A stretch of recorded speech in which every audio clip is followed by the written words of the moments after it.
channel လေးကိုဝင်ကြည့်တဲ့အခါမှာရှင်းရှင်းလင်းလင်းနဲ့အိမ်မှာတရားကလေးကိုကျမ channel လေးတွေကိုကျမ channel ရဲ့ video လေးတွေကြည့်ပြီးတော့ဒီစင်ခါပြရမလို့ပဲပြင်ပေးလို့ရဖို့တည်းရည်ရည်ကျမကဒီ channel ကနေမိမိတွေအတွက်အဖေရဲ့တောင်းတင်လို့ဖြစ်တဲ့ဆိုရတောင်းတင်စာအုပ်က grade 1ကနေ grade 4 ထိမြန်မာစာအင်္ဂလိပ်စာသင်စာစနစ်သင်ကြားနည်းလေးတွေကိုသင်ဆက်မပြတ်နှောက်ရည်တမှာဖြစ်ပါတယ်ဘလို့တိရှိလေးလာပြီးအရင်သားသမီးတွေပြင်ရမယ်ဆိုတော့ playlist ထဲမှာအစင်လိုက်ကြည့်လို့ရပါတယ် grade 1ဆိုရင် grade 1နဲ့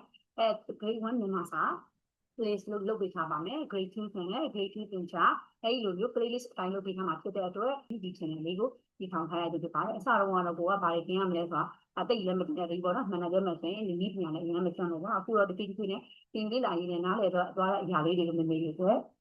ဒီ channel လေးကနေစင်ဆက်မပြတ်အများတိုင်းတွေ့လေးမှာဖြစ်ပါတယ်အရင်နေ့တွေကလည်းပြင်ပါတယ်ဒါနဲ့ဗီဒီယိုတွေက grade 1ရောက်လိုက် grade 2ရောက်လိုက်ဖြစ်နေတာမိမိလေးလာတဲ့မှာဆိုလို့အခု idea လေးဒီ idea လေးရသွားပြီးတော့မိမိလေးဆိုဒီစနေလေးကျ channel လေးကိုလုပ်ပေးမယ်ဆိုပြီးစိတ်နော်လုပ်ပေးကြတာဖြစ်ပါနော်ဒါကဆိုကျွန်တော်တို့ဒီနေ့မှာလေးတွေပတ်ပြရမှာ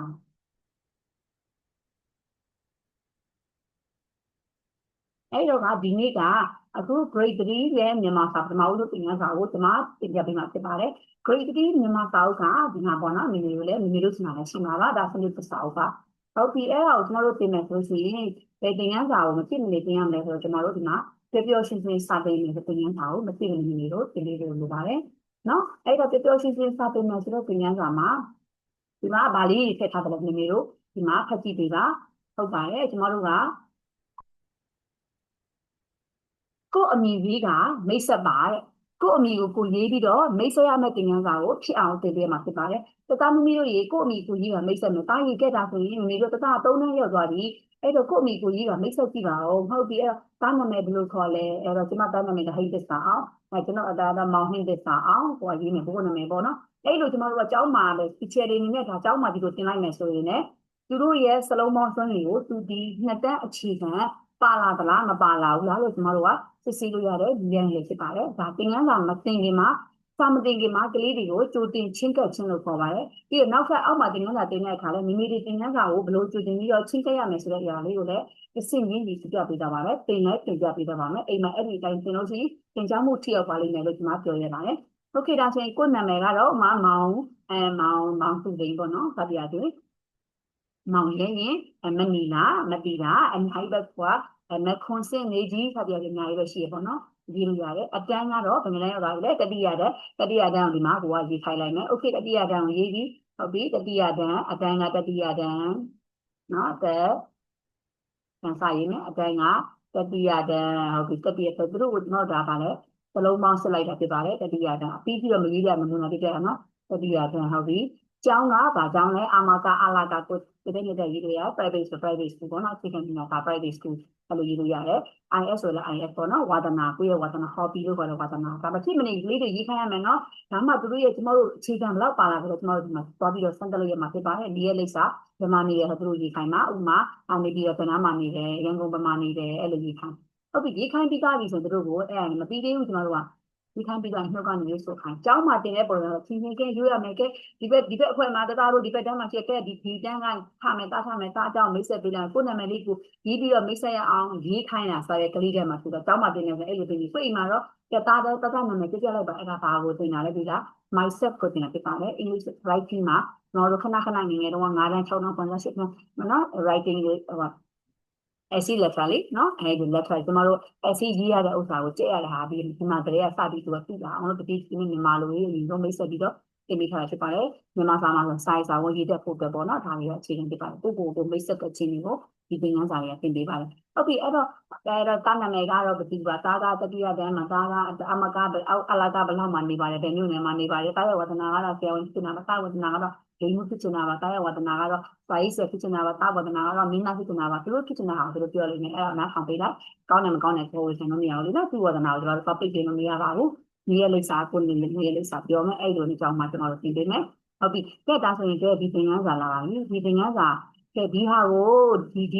မတို့နှစ်တန်းမှာဒါအရင်တော့ကကျမအစိုးရဆရာမလုပ်ခဲ့တော့ကတော့နဲ့စနစ်73 74တဲ့တော့ကဒါနှစ်တန်းစာပါဒုအလံလေကျမတို့ဒုတိယတန်းမတင်ရအခုကျတတိယတန်းရောက်တာပေါ့နော်ဟုတ်ပြီဒုအလံဆိုတဲ့အကြောင်းကိုကျမတို့သင်နေတယ်ဒုအလံသင်ခန်းစာသင်မယ်လို့ကလေးတွေကမပြောပါနဲ့နော်အဲ့တော့ကလေးကိုထားသိနေဆိုလို့ရှိရင်ဒါဒုအလံထုတ်တင်မယ်လို့မိမိတို့ကလည်းမပြောနဲ့ ဒါရည်ဒီနေ့မင်းမိမိတို့သားစောက်တင်အောင်မြန်မာစာအုပ်ထုတ်ကွာမြန်မာစာအုပ်ထုတ်နေဒါလေးရဲ့သူတို့သားတို့ကျောင်းမှာနော်သားတို့ကျောင်းတက်လို့ရှိရင်ဒါ grade 1ကလည်းကျောင်းတက်ခဲ့တယ် grade 2တက်ခဲ့တယ်ဒါကျောင်းတက်လို့ရှိရင်ကျောင်းဝင်းထဲဝင်ကအញ្ញမ်းလေးပါရှိတာသားတို့ကျောင်းမှာ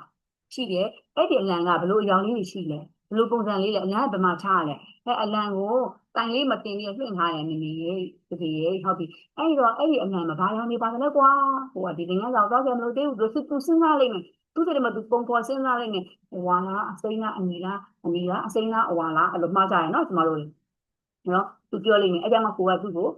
ဟုတ်တယ်အဝါအစိမ်းအနီသူကအနီအစိမ်းအဝါလို့ပြောလိုက်မယ်အဲ့ဒီလိုမပြောနဲ့အစင်လိုက်ကြပြောဝါစိမ်းနီဝါစိမ်းနီနာနေပါတယ်နော်အဲ့လိုပြီးလို့ရှိရင်ကျယ်လေးတစ်လုံးအလဲကောင်မှာအဖြူရောင်ကျယ်လေးတစ်လုံးပါတယ်အဲ့တော့ဝါစိမ်းနီအဖြူရောင်ကျယ်တစ်လုံးပါတယ်ပေါ့နော်အဲ့ဒါမိမိတို့ရဲ့နိုင်ငံတော်အလံဒီထောင်စုသမ္မတမြန်မာနိုင်ငံတော်အလံဖြစ်တယ်လို့ဖြစ်ကြတယ်အဲ့တော့အဲ့ဒီနိုင်ငံတော်အလံကိုဘယ်မှာထားတာလဲခုနကပြောရလေနော်တောင်းရှိမှာထားတယ်အဲ့တော့တောင်းတက်လို့ရှိရင်နိုင်ငံတော်အလံဘာလို့ရတာလဲဒီငန်းစာမသွားခင်နေတဲ့ကူကနိုင်ငံတော်အလံကိုလေးပြရတယ်နေ့တိုင်းလည်းဖြစ်ကြောင်းလေးဖြစ်ကြောင်းကြောက်လက်စပင်ကလင်းလာတော့ကြာတယ်မီစီမလည်းလေးပြရရှိရပေါ့နော်အဲ့ဒီလိုမျိုးအဲ့တော့ဟုတ်ပါထားပါတော့ဒလင်းလာနေဆိုမီစီရဲ့နေ့တိုင်းကျမတို့နိုင်ငံတော်အလံလေးပြမယ်အဲ့ဒါနိုင်ငံတော်အလံကိုနိုင်ငံတော်အလံဆိုတာနိုင်ငံတနိုင်ငံရဲ့ထိမဲ့ပွဲဖြစ်တဲ့အတွက်ကိုယ်နိုင်ငံကကိုလေးကပို့ထားမယ်ချစ်ခင်ရမယ်ဆိုတဲ့အကြောင်းဒီပင်ကလာလေးကပြင်ပြရဖြစ်ပါတယ်နော်အဲ့တော့နိုင်ငံတော်လန်ကိုဘာလို့အလေးပြုရလဲဆိုတော့ကိုကသိအောင်မေမေကသိကြလိုက်ပေါ့နော်အဲ့တော့ကျောင်းမှာဒါလေးကသင်ရမယ်ဖြစ်တယ်ဟုတ်ပြီကျောင်းတက်ခေါလောက်ထိုးတဲ့အခါကျောင်းသားကျောင်းသူတွေကနော်နိုင်ငံတော်အလံရှိမှာအတန်းလိုက်တော့မဟုတ်အသင်းလိုက်တော်တော်များတော့အသင်းလိုက်များတာရှိပါတယ်အသင်းလိုက်တန်းစီပြီးတော့ရက်နေကြတယ်ပြီးတော့နိုင်ငံတော်အလံအလေးပြုတဲ့ဆရာကြီးဆရာမကြီးတော်တော်ကောင်းမလို့ရှိနေတောင်ရဆရာမဒါမှမဟုတ်ကျောင်းသာ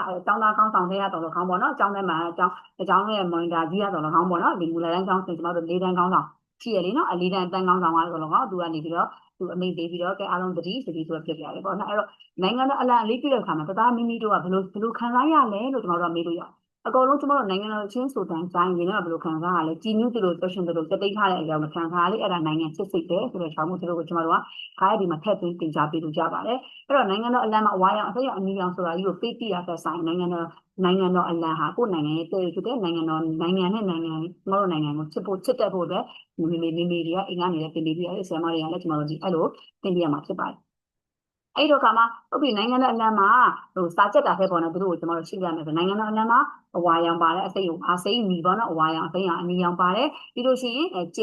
ဲနော်ဒီကကျဲမှာထိန်၅ခုလက်တံ၅ခုပေါ့နော်လက်တံ၅ခုပါတယ်ကျဲဒီတစ်လုံးပါတယ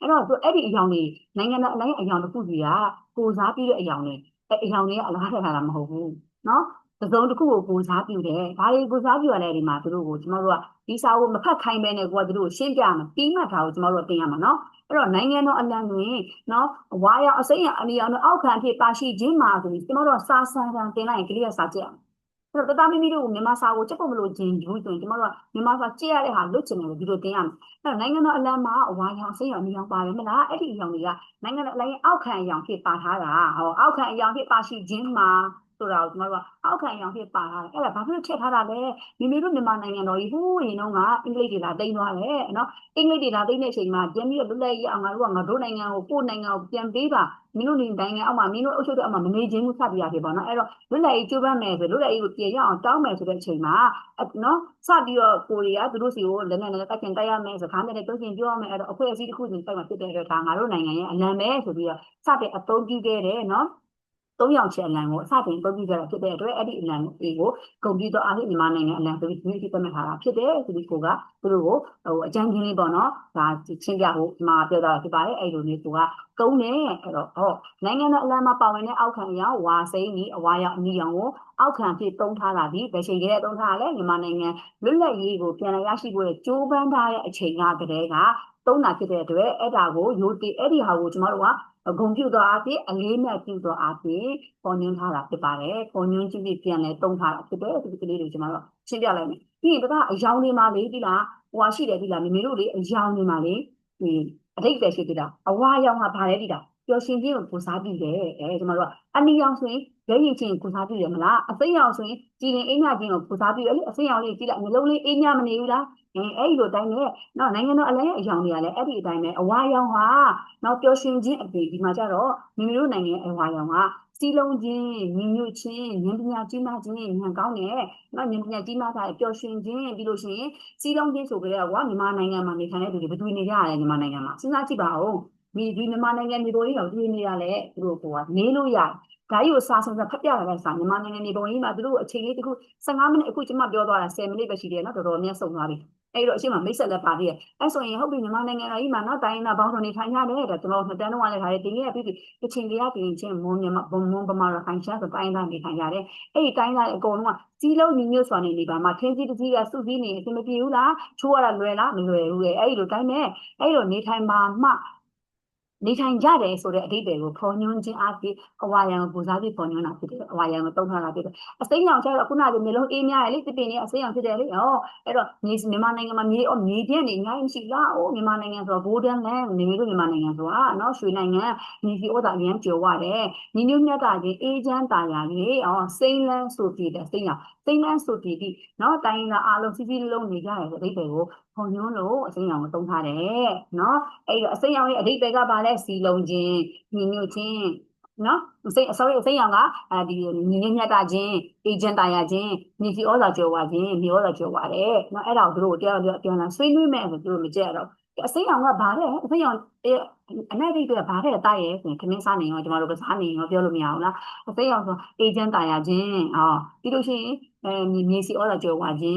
းညီညွတ်မြတ်တာခြင်းစိုက်အဲ့လိုအဓိပ္ပာယ်တွေကိုသူကရရှိစေတယ်အဲ့ဒီအဓိပ္ပာယ်ကိုပေါ်ညွှန်းတယ်ဆိုတော့သူကစကားနဲ့မှတ်ထားမယ်စာစင်းကိုကျမတို့ရေးတော့အစိမ်းရောင်ဒီညီစီဩဇာကျော်ဝါတယ်ဆိုတာကိုညီစီဩဇာကျော်ဝါခြင်းနဲ့ပြန်ရေးစာကြည့်လို့ရှိရင်ညီစီဩဇာကျော်ဝါခြင်းညီညွတ်မြတ်တာကြတယ်ညီညွတ်မြတ်တာတယ်ညီညွတ်မြတ်တာခြင်းအေဂျင့်တာယာ၍နော်စိတ်လန်းဆိုပြတဲ့နိုင်ငံဖြစ်ချင်းဆိုတဲ့အဓိပ္ပာယ်ကိုစောင်းတဲ့ဖြစ်ချင်းဟူသောဆိုတဲ့ဆိုတဲ့ဘာမှမသုံးဘူးဖြစ်ချင်းဟူသောအဓိပ္ပာယ်ကိုဖော်ညွှန်းပါသည်အဓိပ္ပာယ်ကိုစောင်းပါသည်ဆိုလည်းရတယ်သူ့တိုင်းဖော်ညွှန်းပါသည်လို့ထည့်ပြရေးပြမလို့ဘူးအဓိပ္ပာယ်ကိုစောင်းပါသည်ဆိုရင်လည်းရပါတယ်လို့ဒီလိုလေးကိုသင်လိုက်မယ်ဟောအနီရောင်ကခုနပြောတဲ့ရဲရည်နဲ့နှင်းစီပဲအနီရောင်ကိုကြည့်လိုက်ရဲချင်းပြီးတော့အရန်ကိုကြည့်ကောင်းတယ်အဲ့လိုပဲမြန်မာနိုင်ငံထဲမှာရှိတဲ့မြန်မာနိုင်ငံလူနိုင်ငံသားတွေရဲရင်ချင်းပြတ်သားချင်းဆိုတဲ့အဓိပ္ပာယ်ကိုဖော်ညွှန်းခြင်းလို့မြန်မာနိုင်ငံကရဲရင်နဲ့ပြတ်သားတယ်အဲ့လိုမျိုးအဓိပ္ပာယ်ကိုဖော်ညွှန်းခြင်းလို့အနီရောင်လေးကိုအနီရောင်ကအဲ့ဒီအဓိပ္ပာယ်ကိုဖော်ညွှန်းတာဖြစ်တယ်မြန်မာနိုင်ငံထဲမှာနေတဲ့လူတွေရဲ့ကိုစားပြုအနေနဲ့အယောင်အဖြူရောင်လေးကဘလို့နေလဲတန်ရှင်းနေတာလားညစ်ပတ်နေတာလားပြောင်းကြည့်တန်ရှင်းနေတယ်အဲ့လိုပဲကျေရဲ့အယောင်ဖြစ်တဲ့အဖြူရောင်ဟာတန်ရှင်းစင်ကြယ်ခြင်းเนาะဖြောက်မှတ်မှန်ကန်ခြင်းဒီများတော့မဟုတ်တာမလုပ်ဘူးဖြောက်မှတ်မှန်ကန်ခြင်းဆိုတာကရုဏာတရားပြေဝခြင်းကြောင်လေးညင်ထုတက်ပလိုက်နေအဲ့လိုမျိုးအလုပ်မျိုးတွေပြောတာเนาะဥပမာနားလေပြရတာပေါ့အကောင်လောင်လေးညင်နှိမ့်ဆက်တာမျိုးခင်မင်ကလောက်တာမျိုးတို့အနိုင်ကျင့်တာမျိုးတို့အဲ့လိုဒီများတော့မလုပ်ဘူးကရုဏာတရားထားတယ်ငယ်တဲ့ကလေးကိုကတနာမယ်ကြည့်ရသူတင်မယ်အဲ့လိုကရုဏာတရားတွေပြေဝခြင်းเนาะပြီးတော့ပြေဆုံးစွမ်းအင်တွေပြေဆုံးခြင်းအဖြူရောင်လေးမှာအဖြူရောင်လေးကိုကြည့်လိုက်စင်ကြယ်ပြီးတော့စိတ်ထဲမှာတန့်ရှင်းနေတဲ့အခါကျတော့ဘလို့စိတ်စွမ်းအင်တွေမတရားရှိနေတယ်အဲကြောင့်မလို့စွမ်းအင်တွေပြေဆုံးခြင်းဆိုတဲ့အဓိပ္ပာယ်ကိုစောင်းပါတယ်အဓိပ္ပာယ်ကိုစောင်းတယ်လို့ကိုကအဲ့ဒီအဓိပ္ပာယ်ကိုစောင်းပါတယ်သားတို့ရဲ့သမီးတို့ရဲ့ဆိုတဲ့အိမ်မှာကိုကသင်လိုက်တဲ့စိတ်ကလေးကဒီလိုကြည့်ရမယ်ဆိုတော့ကျေးရောင်လို့တော့အဖြူရောင်ဒီကျေးရောင်ပြီးတော့အဖြူရောင်ဒီလို့စာမရေးစကားပြောရင်တော့ကျေးရောင်ပြီးတော့အဖြူရောင်ကလည်းမမေးနော်တန်ရှင်းစင်ကြယ်တဲ့အဓိပ္ပာယ်ကိုစောင်းနေပြီးလို့ရှိရင်ဖြောင်းမမှန်ကန်တဲ့ဂရုဏာတရားပြေးသွားတယ်နော်မေးနော်ပြီးရင်စွမ်းအင်တွေပြေးသွားရင်မေးနော်အဲ့ဒါဆိုရင်ဟုတ်တယ်ဒါမှန်တဲ့သမီးရဲ့မှန်တယ်အဲ့ဒါကိုသမီးရေးတဲ့အခါသားရေးတဲ့အခါကျောင်းမရေးတဲ့အခါခောက်လက်ကျင့်ချက်ခိုင်းလိုက်ပေါ့ဒါနဲ့ကျမတို့ကဒီလိုစက်တာတဲ့ဆိုင်ကျေးအယောင်ဖြစ်သောအဖြူရောင်ဒီတန်ရှင်းစင်ကြယ်ခြင်းဖြောင်းမှန်မှန်ကန်ခြင်းကရုဏာတရားပြေးဝခြင်းစွမ်းအင်နဲ့ပြည်စုံခြင်းဟူသောအဓိပ္ပာယ်ကိုဖော်ညွှန်းသည်လို့စက်တာတဲ့ဆိုင်သူကစကားနဲ့နားလည်သွားကျေးရောင်ဖြစ်သောအဖြူရောင်ဒီကရုဏာတရားပြေးဝခြင်းတို့တို့ကြောင်းပြန်ဖြစ်ရင်ဖြစ်နေလိမ့်မယ်နော်အချက်တွေမှန်ရပြီနော်ဘာလို့ဆိုတစ်ချက်ထဲနဲ့သူကကြက်ပြီးကြက်တာမဟုတ်တဲ့အတွက်စဉ်းစားပြီးရေးတာဖြစ်တဲ့အတွက်အရှိနောက်တွေလွဲနေတဲ့အတွက်နောက်ကျေးရောင်ဖြစ်သောအဖြူရောင်ဒီတန်ရှင်းစင်ကြယ်ခြင်းကရုဏာတရားပြေဝခြင်းဖြောက်မှမှန်ကန်ခြင်းကျမအခုကြည့်ပြောနေဘူးနော်အဲ့ဒါကျမတော့လွဲတယ်နော်အရှိနောက်လွဲရင်လွဲမှာပဲကျမကတော့အဲ့ဒီလွဲတယ်ကျမအမှတ်ပေးတယ်ATV အမှတ်ပေးခြင်းနဲ့ဆရာမနဲ့တွေ့ရင်တော့အမှတ်ရွံ့ပြောနိုင်တယ်ပေါ့နော်ပြီးရင်စွန့်ရင်နေပြည်စုံခြင်းဆိုပြီးအဓိပ္ပာယ်ကိုဆောင်းပါသည်ပြီးသွားပြီအဓိပ္ပာယ်ကိုဖော်ညွှန်းသည်လို့မရေးနိုင်ရောကလေးအဓိပ္ပာယ်ကိုဆောင်းပါသည်ဆိုတော့မှန်တာပဲ ပြီးလို့ရှိရင်နိုင်ငံတော်အလံကိုဒါတို့သမီးတို့ကြီးအတင်ချပြတဲ့အခါမှာဖြစ်ဖြစ်နော်မမေတို့ကလမ်းမှာတွေ့တဲ့အခါမှာဖြစ်ဖြစ်ယူသူတွေကန်ရမယ်ဘာလို့လဲနိုင်ငံတနိုင်ငံရဲ့အနှံ့သာတဲ့ဖြစ်တယ်တခြားနိုင်ငံသွားရင်တောက်ဘယ်နိုင်ငံကလဲလို့သူတို့မေးလို့ရှိရင်ကမြန်မာနိုင်ငံကလို့ပြောတယ်သူသိကြမသိဘူးအဲ့ဒီအလံလေးပြလိုက်တယ်ဆိုတော့တကယ်စားလေးရခိုင်းဆိုဒါမြန်မာနိုင်ငံအလံပဲဆိုသူတို့သိတယ်တာရဲ့လို့နိုင်ငံချင်းချင်းကလေးစားတော့အပြင်နိုင်ငံတော်အလံတွေကိုပြစ်စလက်ကစီမရှိကမရှိမလုပ်ကြဘူးအဲ့တော့ဟိုကလည်းကိုယ်နိုင်ငံအလံကိုလေးစားရမယ်ဆိုပြီးတော့သင်ပြပေးရတယ်လို့ရှိရင်ကြည့်နေတာနိုင်ငံတော်တခြင်းကိုခွင့်ထားလေနိုင်ငံတော်လမ်းအလေးပြုရတယ်လေနော်ဆိုတော့ပြပြမှာပေါ့နော်ဟုတ်ပြီဒါဆိုရင်နော်နိုင်ငံတော်ကိုသူကဒီမှာနော်ဒါကတော့ဒီကလေးတွေနိုင်ငံလေးတွေသိဖို့ပေါ့နော်နိုင်ငံတော်လမ်းကိုအတင်ချပြရတယ်ခုနကပြောသလိုယူဒီကင်တော်ရမယ်နော်နိုင်ငံသားတိုင်းဟာမေတို့မြန်မာနိုင်ငံဟာပြည်တော်လည်းအကိုကြောက်ရွံ့ခဲ့တဲ့အခါမှာခက်ခဲမှုတွေကြုံခဲ့ရတယ်နော်လွတ်လပ်သောလာခြင်းမရှိဘူးအဲ့ဒီလိုမျိုးမဖြစ်အောင်ပေါ့ဖြစ်အောင်လို့ပေါ့နော်မေတို့ရဲ့လွတ်လပ်ရေးကိုထိမ့်သိမ်းဖို့အတွက်နိုင်ငံတော်လမ်းကိုဘာဖြစ်လို့လေးပြရတယ်သိလားကိုကမေးလို့ရတယ်နော်နိုင်ငံတော်လမ်းကိုလေးပြရတယ်ဆိုတော့ငါတို့နိုင်ငံတော်လမ်းကြီးကအရင်တုန်းကသူများနိုင်ငံကလာသိမ်းသွားတဲ့အချိန်မှာလွတ်လပ်အောင်တိုက်ပွဲဝင်ခဲ့တဲ့အချိန်မှာတုံးခဲ့တဲ့နိုင်ငံတော်လမ်းကြီးပါတော့ဒီနိုင်ငံတော်လမ်းကြီးကိုလေးပြခြင်းအပြင်ခေါင်းထဲမှာနော်ငါတို့နိုင်ငံတော်ကြီးဒီများလက်ဆက်ကိုမပါတော့အောင်ထိန်းသိမ်းရမယ်ဒီများတွေပြန်ပြီးအနိုင်မကျအောင်ငါတို့ကနိုင်ငံတော်ကိုသစ္စာရှိရမယ်ဆိုပြီးတော့အထူးရစေဖို့အတွက်နိုင်ငံတော်လမ်းအလေးပြုတာဖြစ်တယ်လို့ကိုရှင်းပြလိုက်မှဆိုရင်သူကနည်းနည်းလေးသဘောပေါက်သွားပြီပြီးရင်ဒါလေးကိုသူတို့အကြောင်းကဖတ်ခိုင်းလိုက်ခုနကဆင်မပြောသွားတယ်မိပြောသွားတယ်ဟောတာဖတ်ကြည့်ပါဦးစာဖတ်တတ်အောင်လဲဒါကိုဖတ်ခိုင်းရအောင်ကလေးကိုမှန်မှန်အတန်မှန်မှန်လေးနဲ့နိုင်ငံတော်အလံကျောင်းဖွင့်သည့်နေ့တိုင်းကျောင်းရှိရှိအလံတိုင်းတွင်နိုင်ငံတော်အလံကိုနှင့်ထူထားပါသည်ကျောင်းတက်ခေါင်းလောင်းထိုးအခါဆရာမများနှင့်ကျောင်းသားကျောင်းသူများသည်အလံတိုင်းရှိတွင်အတန်းလိုက်သို့မဟုတ်အတင်းလိုက်တန်းစီကငိမ့်သက်စွာရက်ကြပါသည်ထို့နောက်နိုင်ငံတော်အလံကိုအလေးပြုရန်ဆရာကြီးကအမိန့်ပေးလိုက်တော့အခါအလုံးကဥညွှတ်ရည်သေးစွာအလေးပြုကြပါသည်လို့ကိုကနမူနာဖတ်ကြမယ်ဒီလိုလေးအချက်အတောက်မှန်မှန်လေးနဲ့ဖတ်စာဖတ်တတ်ဖို့လည်းကျွန်တော်တို့ကဒီမှာအခြေခံလေးကိုသိသိကြစာကိုအချက်တော့မှန်ကန်စွာဖတ်တတ်ဖို့တဲ့သင်ပေးလိုက်ဖြစ်ပါတယ်အဲ့လိုမဖတ်တတ်ဘူးဆိုရင်ဒီမှာတွေ့လားမချထားတဲ့နေရာလေးတွေအဲ့ဒီဟာလေးတွေရအောင်ဖတ်မယ်ဘလို့မဖတ်ရဘူးလေပြောပြမယ်တသားမိမိတို့တယောက်တစ်လက်စီဖတ်ရမယ်ဒါမှမဟုတ်အဖွဲလိုက်ဖတ်ရမယ်၃ယောက်အဖွဲညီနိုင်ရင်၅ယောက်အဖွဲမညီနိုင်ဘူး၃ယောက်အဖွဲနဲ့ဖတ်ခိုင်းပါစာဖတ်ရင်ညီညီဖတ်တတ်ဖို့လည်းကိုကသင်ရမှာပေါ့နော်အကြောင်းမှသင်နေဆိုလို့ရှိရင်โอเคဟုတ်ပြီကြောင်းဖွင့်သည့်နေ့တိုင်းအဲ့လိုမဖတ်ရဘူးနော်ဘာလို့လဲကျောင်းဖွင့်သည့်နေ့တိုင်းကိုတစ်ဆက်တည်းရေးထားတာမို့လဲအဲ့ဒီဟာကိုပြီးအောင်ကိုဖတ်ရမယ်စာဖတ်တဲ့အချိန်မှာသုံးရမယ်သူ့ရဲ့နီလန် method ကနော် reading လို့ခေါ်တာကခုနကကျမတို့သူတို့ကို listening နဲ့နားထောင်တာတင်လိုက်ပြီးမြန်မာစာတင်လဲ force case နဲ့တင်ရမယ်အင်္ဂလိပ်စာတင်လဲ force case နဲ့တင်ရမယ်တင်ချတင်လဲ force case နဲ့ညီတင်ရမယ်ဒါမှကျမတို့ကမိမိတို့ကကလေးကိုတင်တဲ့အခါမှာတင်ချတင်မှုဖြစ်အောင်ဖြစ်ပါတယ်အဲ့တော့ကျောင်းဖွင့်သည့်နေ့တိုင်းကိုကရှေ့ကနေသူတို့ကိုခုန reading နဲ့ကိုကပြလိုက်တယ် speaking နဲ့ပြတယ်သူက listening နဲ့နားထောင်တယ်အခုသူတို့ reading နဲ့ပြန်ကြည့်နေနောက်ကျမှသူတို့ writing နဲ့ကြည့်နေ okay ဒါဆို force case ပါမသွားဘူးလားပါပါပြီနော်အဲ့တော့ဆက်ကြည့်နေကျောင်းဖွင့်သည့်နေ့တိုင်းကျောင်းရှိအလံတိုင်းနေကဲတကယ်လို့ဒါကအစ်မရှိသေးဘူးဒီလိုလေးကြောင်းထားနိုင်ငံတော်အလံကိုလင့်ထူထားပါသည်ကျောင်းတက်ခေါင်းလောင်းထိုးတော့အခါအဲ့ဒါကိုကျောင်းတက်ခေါင်းလောင်းထိုးတော့အခါဖတ်လို့မရဘူးနော်ပြီးလို့ရှိရင်ဒီလိုဖတ်လို့မရဘူးအရန်လည်းညံလို့မရဘူးပဲချက်တမမြန်ကျောင်းတက်ဒီမတက်အဲ့လိုဖတ်ညံလို့မရဘူးသူများနားမလဲကိုနားမလဲကိုနားမလဲနားလဲအောင်ဖတ်ရမယ်ဆိုပြီးတော့တင်ပြလိုက်မယ်ဆိုရင် post ကေလည်းပါသွားပြီကတာမိမိတို့ကိုဒီဟာလေးကိုသူတို့နားလဲအောင်ချင်းချင်းဖတ်ရင်နဲ့သူတို့ listening နဲ့ကြားလာမယ် reading နဲ့ဖတ်မယ် page တွေနဲ့ဒီစာရဲ့နိုင်ငံတော်အလံရဲ့သဘောတော်အတိတ်တော်သိသွားပြီးတော့မိခွန်းနေနေတဲ့အခါမှာ answer the following question လို့ခေါ်တယ်ဒီမှာမိခွန်းနေဖြေတဲ့အခါမှာကြက်ရတာသူတို့အတွက်အဆင်ပြေနေပါလိမ့်မယ်အရင်မများတော့ပဲနဲ့ကြက်ရမှုလို့ဆိုပါလိမ့်မယ်ရှင်ဒါကကျမတကယ်လက်တွေ့ကျမသားကိုတင်တော့သုံးခဲ့တဲ့နီလန်းလေးဖြစ်တဲ့တခြားသောကလေးတွေကိုလည်းဒီတိုင်းလေးပဲသုံးတာဖြစ်တယ်အဲ့တော့အဲ့လိုမျိုးကျမတို့တင်လိုက်မယ်ဆိုရင်နောက်ဒုတိယမှာကျတော့လေ့ကျင့်ခန်းလုပ်တဲ့အခါမှာဝိချဖွဲ့တွေကိုသလုံးမတက်ပုံကြီးဘယ်လိုလေ့ကျင့်မလဲဆိုတဲ့အပိုင်းကိုနောက်တစ်ပိုင်းမှာဆက်ပါပေးပါမယ်အဆုံးထိပြီးခဲ့လို့လည်းကျေးဇူးအများကြီးတင်ပါတယ်ဇုံဒီယာကျေးဇူးရရှိစေမယ်ထင်ပါတယ်တခြားသောမေမေတွေမြင်အောင်လည်းသုံးတန်းကတခြားသောကျမတို့အခြေခံပညာဒီရှင်းမတင်တဲ့မေမေတွေမြင်အောင်လည်းဗီဒီယိုလေးကို share ပေးပါလို့ request လုပ်ပါတယ်ကျေးဇူးအများကြီးတင်ပါတယ်နောက်ထပ်ဗီဒီယိုတွေအများကြီးဝင်လာပေးပါမယ်နော်